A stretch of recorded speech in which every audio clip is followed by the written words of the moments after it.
Hi, I'm Charie Ginete Ilon. This is Life Expressions. Together, let's explore stories that inspire, empower, and uplift. From personal breakthroughs to professional triumphs, this is your space for real talk and meaningful journeys. Get ready to ignite your spark. This is Life Expressions. Today on the podcast, I'm joined by new Westminster Councillor Nadine Nakagawa, a passionate change maker and bold advocate for equity, sustainability, and inclusive communities. In this episode, she shares her path into politics, the lessons she's learned along the way, and how she's helping shape a city that works for everyone. You won't want to miss this insightful and energizing conversation. Welcome to Life Expressions, Nadine. Thank you. Good morning. Good morning to you. Looking so fresh and lovely today. Thank you so much for being here on the podcast. Let's start at the beginning. What sparked your interest in public service and what led you to run for City Council in New Westminster? Well, when I graduated from university with my undergraduate degree, I wanted to work to make the world a better place. And I ended up working in frontline social services in a homeless shelter for women and children. And that was really meaningful work and important work. And it was hard because at the time, you'd try and find a woman find housing. Very difficult to do within an affordable price range. A miracle occurs. They find housing. There's 5, 10, 20, 100 women lined up behind them to take their space in the shelter. And so at a certain point, there's a metaphor about, if you see somebody who's fallen into the river, you jump in and you pull them out. And then if you see another person's fallen in, you jump in and pull them out. And then if there's another person at some point, you have to go upstream and find out why so many people are falling in the river. And that's really what politics is about for me, is that it's the flip side of that social service coin of people are in crisis, people have come upon hard times, we want to help them, but we also want to find out how can we help them in a more structural way to prevent these kind of issues from happening. Those are structural questions. Those aren't individual. Those aren't about the people in the shelter. It's about saying, hey, how do we build a better society that better takes care of people? So that's how I ended up in politics. I ended up working in provincial politics, meaningful issues there, healthcare, education, poverty reduction. But I got really passionate as well about city building and community building because that's what's closest to people. And I really like what cities get to do to make life, easier or harder for the residents at their community. Yeah, and how has it been so far for you? Well, I was elected in 2018, and so I served about a year and a bit, and then we had the COVID pandemic. So I spent the time sitting in my kitchen having council meetings and not being able to meet people in the community. So the first term was very weird, I will say. It wasn't what I expected. We were doing really good work, and we kind of had just a complete stop. We ground to a complete stop, and we've been quite frankly, recovering ever since. And I think we've forgotten that we're still recovering from that. But New West is a really great city to be a city councillor in. It's about 90,000 people. So it's not small. That's not true. But it's got a small town feel. People really care about the community. They're really engaged. And I really enjoy that. So I feel like the work is very meaningful.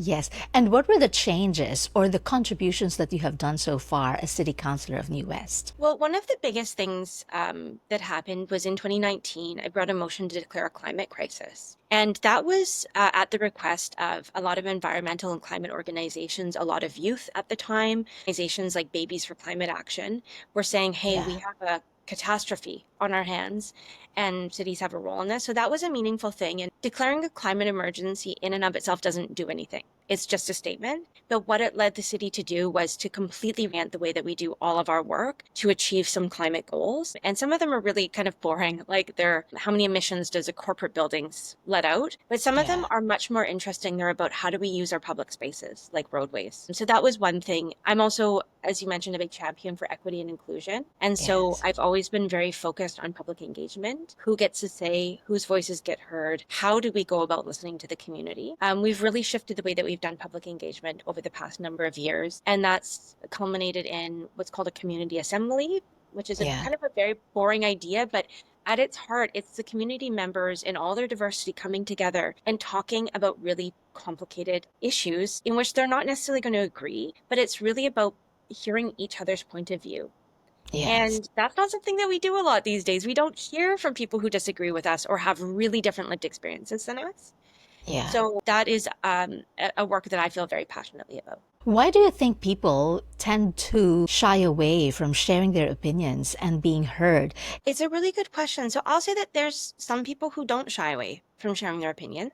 They very openly do, and they feel entitled to do so. But there are people for whom this is normal to show up at a meeting and ask to be heard. There's lots of people who frankly don't know that they can talk to politicians or the city. I hear this from renters, for example, quite often, that are they even allowed to show up and speak? And it's like, of course you are, you live here.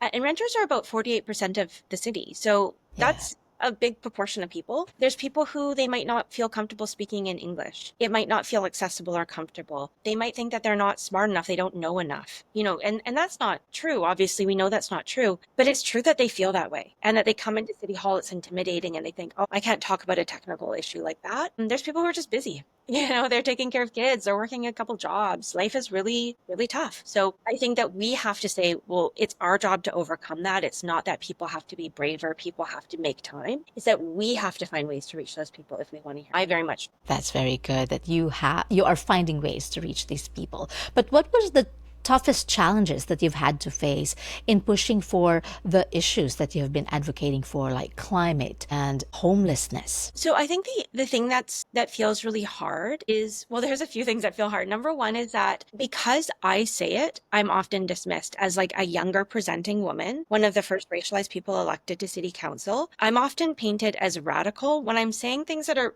I wouldn't say particularly radical. Whereas if one of my colleagues who's like an older man says it, they're seen as how brave, how thoughtful. When I say it, it's very easy for people to dismiss me. So that's a challenge that exists in politics. Another challenge is that people have said to me often that I make everything about race or I make everything about gender because I talk about these issues. And while it's absolutely not true that I make everything about race or gender, what is true is that people haven't heard councillors, elected officials talking like this before. They haven't heard councillors who are comfortable talking about different identities. And that is very unusual and it feels uncomfortable for some people. But I think we have to talk about it because if there are groups of people who are being left out, we have to be able to say who they are. We have to be able to say that. If not, we're not being honest. And so I quite comfortably talk about these things because that's the work I also do outside of council. But it does make some people uncomfortable and it makes them react, I think, without considering the content of what I'm saying. As you've mentioned, politics can be tough, especially for women and racialized leaders. Are there moments in your journey when you felt like giving up, but you felt that you had to push through? Yeah, I always feel like giving up. I always feel like I'm actually an introvert. I don't feel like politics is inherently the space for me. I don't love going and networking at events. Like that's not my particular passion. But again, the work is so meaningful that I also recognize that when I feel like quitting, it's often because the system is trying to push me out. The system was built for certain types of people. Like the physical desks that I sit at in council chambers were built for somebody who's much taller than me. It's hard for me to like see over the desk because I'm short, because it was built for a man. Yeah. And I think we forget that every time I go in, there's a bit of friction. It's not me, that's the system. And so I think often I just have to remind myself of like the work that I get to do and how important it is and meaningful it is. So yeah, I would say constantly I do feel like giving up, but it's always and I think I try and bring people around me who are really smart and really thoughtful to try and support me. So it's not just me, that I have this, the coalition of people who are supporting me in this work. That's great. What has surprised you most about being a city councillor, both good and bad? Well, I worked for a politician before, so at the provincial level, and I understood a lot of what came with it. I think what always surprises me is the amount of like insider stuff that goes on. So when you go to different, meetings or events of other political people, there's always a sense that there's conversations that you might not be privy to. And that is I think it kind of almost goes beneath notice, but when you're kind of confronted, like, when was that decision made? Who talked about appointing that person? It makes you realize that you're not in the club, that there is a club and you're not in it. And I think that's a surprising thing to be continuously reminded of, that I never had access to those types of clubs. That is, shall I say, a little bit sad. Do you intend to belong in the club, or you find it's not necessary? I mean, I think there is a real advantage to being in the club because there's power in it, but I don't agree with doing politics that way. And I think just because I step into those spaces and do it that way doesn't, it actually upholds those systems that I don't want to uphold. So I would actually prefer to show up quite differently and do things differently. That's my personal acts of protest. So no, I mean, I am giving up some power by not doing it. And also I'm trying to actually change things. So I can't just participate in things I don't agree with.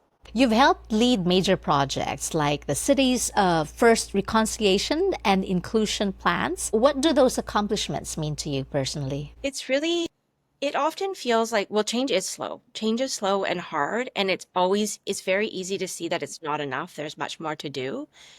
But it's incredibly meaningful to see that something has changed because you've been there and because you've changed it. The city engaged in a project around truth. So truth and reconciliation always went together, but often we've dropped the truth part. And so I brought a motion. It was one of the first things that I did after I was elected. And the motion was truth before reconciliation. And it asked the city to do a deep dive of what our roles were in removing Indigenous people from these lands that are now the city of New West. And it took a really long time for that work to be done. But when it was done, it came out in a report.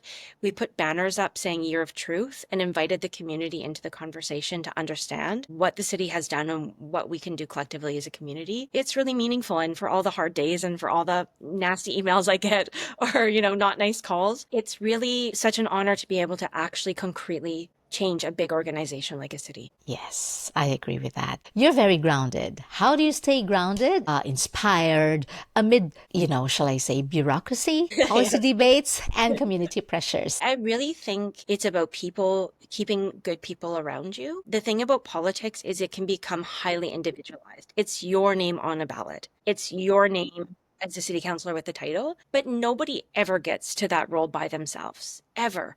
Even the process of being elected is you have a ton of volunteers that come out and support you. You have a ton of people who have helped you understand issues and inform the way you see the world. And for me, it's really important to remember that and keep those people around. I think because there aren't a lot of racialized women in local government politics, I think there's some people who have really wanted to put me on a pedestal of oh, you're such an amazing leader. And the problem with a pedestal is there's only one place to go from the pedestal, and it's down. And I am not perfect. I am learning. I'm flawed. I make mistakes. I improve. People won't agree with me.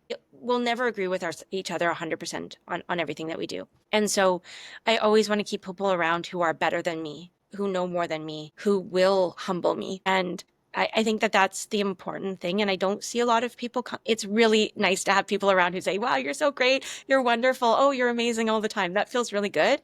It's not healthy. It's not helpful, actually. Yes, that is true, right? And in fact, you should have a mentor. You should have someone to make you improve all the time, because the biggest room in the world is the room for improvement. So it's great that you truly appreciate the people around you who continue to challenge you and make you better. Westminster is changing. How do you envision the city 5 or 10 years from now? New Westminster is incredibly diverse, incredibly diverse. When I walk around, when I take transit, I see such a beautiful diversity of people. Is one of the things I love most about our community. I want to see that diversity represented in things like community celebrations, in the way that our city looks. How could we build places that actually reflect and have the art and cultural representations of that the community? I want to see more of that. I want to see more green spaces that are integrated. New Westminster is very dense. It's the oldest city in Western Canada. We're a very small postage stamp with a lot of people living in it, so it's a real challenge. But I think we need to be creative about how we can incorporate green spaces into our community. New West also loves a good party. We love a street festival. We love big cultural celebrations. So I would love to see more of that, and just neighbors supporting neighbors. I think as the pandemic revealed to us, and unfortunately as the climate crisis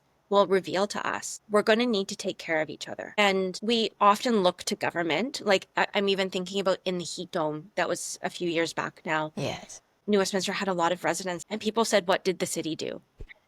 I completely agree. I think the city needs to address that. And also, the city's never going to go around and knock on every person's door and say, are you okay? But neighbors could do that. And I would love to see more of a connected community, especially in the areas that are higher density, that are condos and apartments, that we know our neighbors, that we take care of each other, that we take responsibility for the people around us. That's, I think, my biggest vision, because I just think we're going to need it.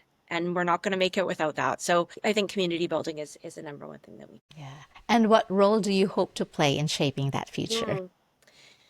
Well, that's an interesting question. So this is my second term on council. We have just over one more year. I also do other work outside of council. And when I came to city council, I came in as a community organizer, somebody who worked on a number of projects in the community before ever putting my name forward. And I think it's through that role that I really want to continue to be involved. I want to work on things that I feel passionate about, and it doesn't have to be with my city councilor hat. So I have like a group of youth that I'm working with to hold events around environmentalism and art. So we held a plant walk where we walked around a neighborhood and looked at the local plants that were growing, and then people made art about it. That's just, it's so simple, but it's a way to like connect with the environment, connect with each other. It has nothing to do with being a city councilor. Anyone can do this. Yes. So I think that's how I want to do it. I also think, as I mentioned to you, I'm doing a master's in counseling psychology, because something that I've come to realize is that people are really not doing well. And often when people come to city councilors and they kind of yell at us and they're mad at us about taking away their parking or changing something, planting the wrong tree, whatever it is, I will say honestly, I think that the anger is misplaced. I think that while I recognize that the loss of that parking spot may be an inconvenience to them, I suspect that it's not just the parking spot. I suspect it is the stress of the world. Yeah. There's lots of things going on that are driving that, and that feels like the straw that broke the camel's back. And so I really feel like we need more wellness, and we need to take care of ourselves and each other better. So it starts kind of within. We can build a better city, better community, but not with a bunch of people who are just absolutely at their wits' end, stressed out. Their nervous systems are out of whack. And so I want to think about how to integrate that sort of therapeutic approach into the Yes. social things that we do too. Yeah. Mental wellness is a very vital part of growth of a community, and it has to be addressed. Do you think we could have more mental wellness sessions for the city that is more accessible to people? You know, counseling sessions could be very expensive. They're very expensive. And I think that a lot of focus around therapy is around like talk therapy, which is we talk to a counselor. But there's a lot of other things that we could do, like connecting with nature, that can be very, very therapeutic, very regulating to our nervous system. Even just checking in with our bodies. We spend so much time on the online, on the internet, in Zoom meetings where we're just ahead. We have whole bodies that aren't being attended to. And so I think sometimes just checking in with our body, seeing what we need, caring for our body, it's very therapeutic. So yeah, I think there's lots of opportunities for that. I see the city moving a little bit in that direction. There's a space up in Queen's Park called Habitat that's inviting people to come and do bird watching, to come and learn about the native plants that are being grown there, to learn about the ecosystem. I think that that is mental wellness as well. Yes, They're that's saying like we great. live in this place. We're not just head beings that live in towers. We are humans that live in, on this planet, in this earth, the earth. What advice would you give to young people who would want to make a difference in their communities? Well, I run a campaign school for people who are underrepresented and want to run for local government. And one of the things I help people explore in that campaign school is whether or not they need to be elected to make a difference. Because often the issues that we want to work on, we can do as community members. I'm very proud of the work that I did before I was elected. Maybe even more proud than the work I've done since being elected. And I think it's just the number one thing is to look around and see who else cares about this issue and then join them. Because often it feels like I'm really upset about this X and I need to go now solve that. And that's a very individual way to see it. And that's very tiring. It's hard for one person to solve a thing. But if you go say, hey, there's 5 people who care about this, 10 people, 20 people, maybe they're already working on this problem.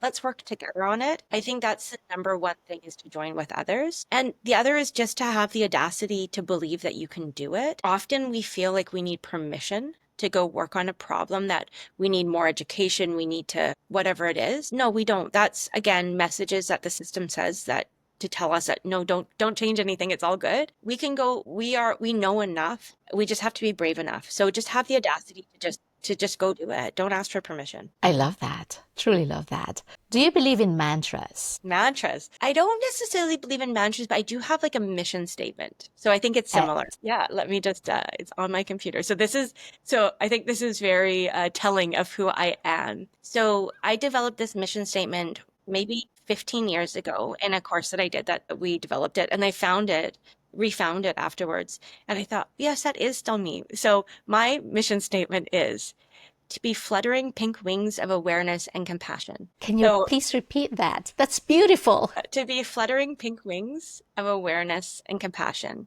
And so I often refer to people will call me like a social justice warrior, which is a bit of a demeaning term for somebody who cares about things like equity and inclusion. And I actually describe myself as a counterpoint as like a social justice fairy, because I think that I'm not a warrior. I don't hold a sword. I hold a magic wand. I I go love around it. more softly than that. So that's like where the fluttering pink wings come from, is it's meant to be, I hold these things more lightly than I don't try and like hold on to them tightly. It's with some beauty and whimsy. Wow.